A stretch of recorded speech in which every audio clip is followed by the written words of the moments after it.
هذا على مركا حبذا إيجا طبتي كذلك إيجا صور دعدي وأتهل كافرديد سنتاسي فرديدا أوكي وحاواي مركا dad badanaa meesha oo guriga ku jiray dadkii badnaa ku jiray kullayba wax alla leeyihiin ma in isxaan loo masamay wax isxaana oo loo sameeyay ma jiro ugu yaraan 3 qasnadood oo midba mar uu dhameeyay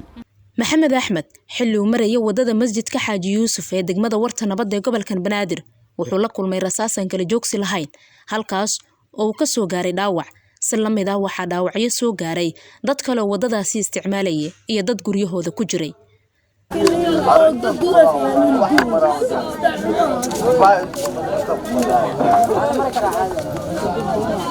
sida la sheegay shakhsiga rasaasta furay ayaa ku tirsanaa ciidanka xoogga dalka lana sheegay inuu cabsanaa mar qura ayay dadku ka war heleen weerar uu ku qaaday guri mingiska lagu bixiyo halka dad kalena ay ku dhinteen goobta 10 qof ayaa dhaawaca 6 kamid ah ay dumar yihiin 4na waa rag kuwaas oo xaaladooda caafimaad lagu dabiibayo isbitaal Jazeera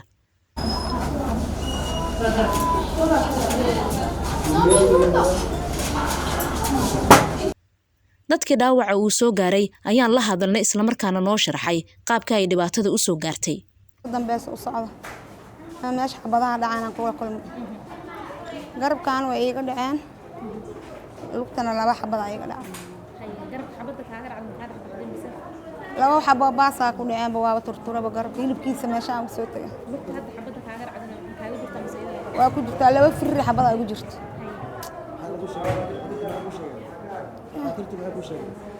taqaatiirta in la qalaayo oo muxuu ahaa xibadahan la bixinaa meeshaan la isku toltolay xabadii aniga markaa meesha isku kulana ninka qoragaasna iska taagan umleey aan saa u sii daganaay xabadii oo bilaabay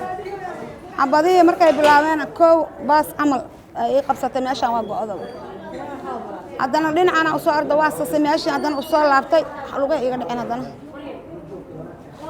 arona waxa dhacday masaajidka reer xaaji yuusuf dariiqa ahaan maray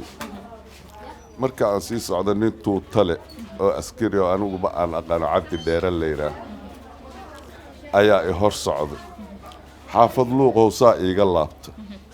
guriga ku talaabsaday baasoo 4 koon ula jeestay markii uu baaska 4 koon ula jeestay anu waa sii socdo islaan hooyo oo jirana gurigeeda u socday waxa dhacday marka xabada iga daba timid kadaale iga soo dhacday waa halka fadhida maamulka isbitaalka ayaa dhankooda inoo sheegaya inay jiraan dad dhaawacyadoodu ay yihiin kuwa fudud halka kuwa kalena lagu sameeyo qaliin abaara 8 saac bar waxaan oo la keenay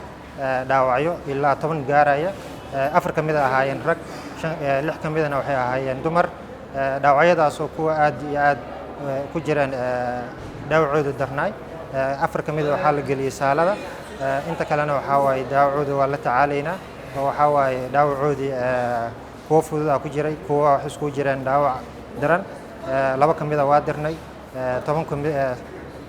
8 kamidna waa jiifinay goobtu ay mashaqada ka dhacday waxa ku nool dad barakacayaal ah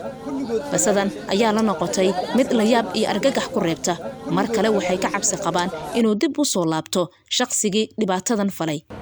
Faaduma Cabduqaadir TV-ga dalsan magaalada Muqdisho.